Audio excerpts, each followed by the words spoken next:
মা, তুমি অল্প ধৈর্য ধরো, আমি কিছু একটা ব্যবস্থা করতেছি। বাবা, তুই কোনো চিন্তা করিস না, আমি সুস্থ আছি, আমার কিছুইও নাই।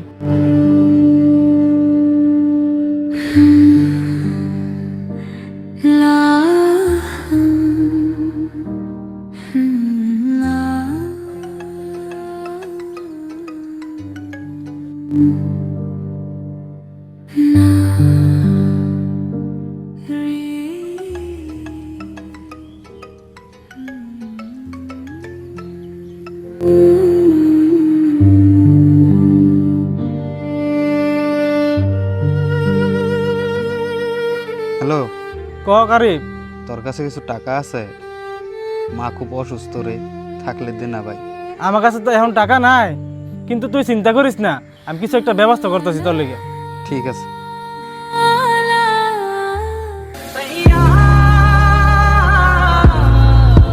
এই যে নে, এখানে কিছু টাকা আছে, তুই আর বেশি দেরি করিস না, জলদি আন্টিরে নিয়ে হসপিটালে যা।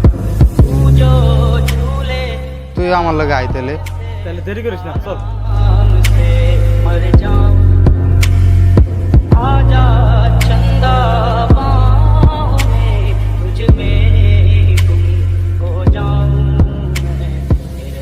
তোমার কপালটা ভালো যে তোমার মায়ের তুমি সময় মতো নিয়েছো, তার লিগে আমরা বাঁচাইতে পারছি।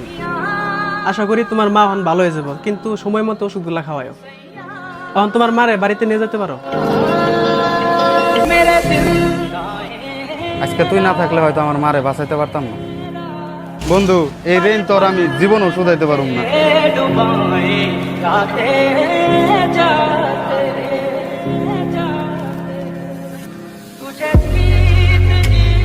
কারিব, আমি তোকে বাড়িতে গেতাছি।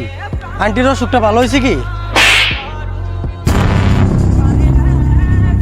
তোর মতো বেঈমান বন্ধু থাকার থেকে না থাকাই ভালো। যা তুই আমার সামনে থেকে। ওই খারো, তুই যে ওরে মারলি, তুই কি লোকে মারলি? আরে মার বেমারের টাইমে তোরে ফোন করার আগে ওরা কতবার ফোন করছিস তুই জানোস? ওর মতো বন্ধু থাকার থেকে না থাকাই ভালো। তুই কি জানো তোকে মার বেমার টাইমে টাকা কেরা দিছে? তাইলে শুন,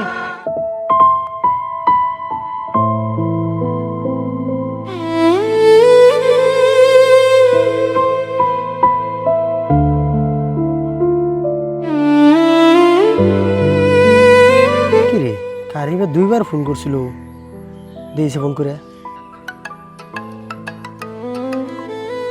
হ্যালো মুকিবুল, তোর কাছে কিছু টাকা আছে? কারিফের মা খুব অসুস্থ।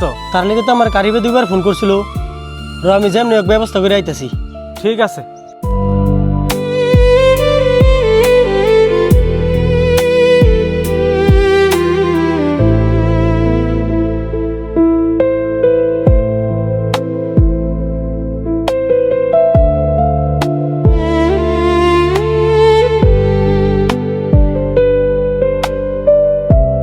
ভাই, আমি একটা মোবাইল বেচবো, আমার বহুত টাকার দরকার, তোরা কেউ কিনবি?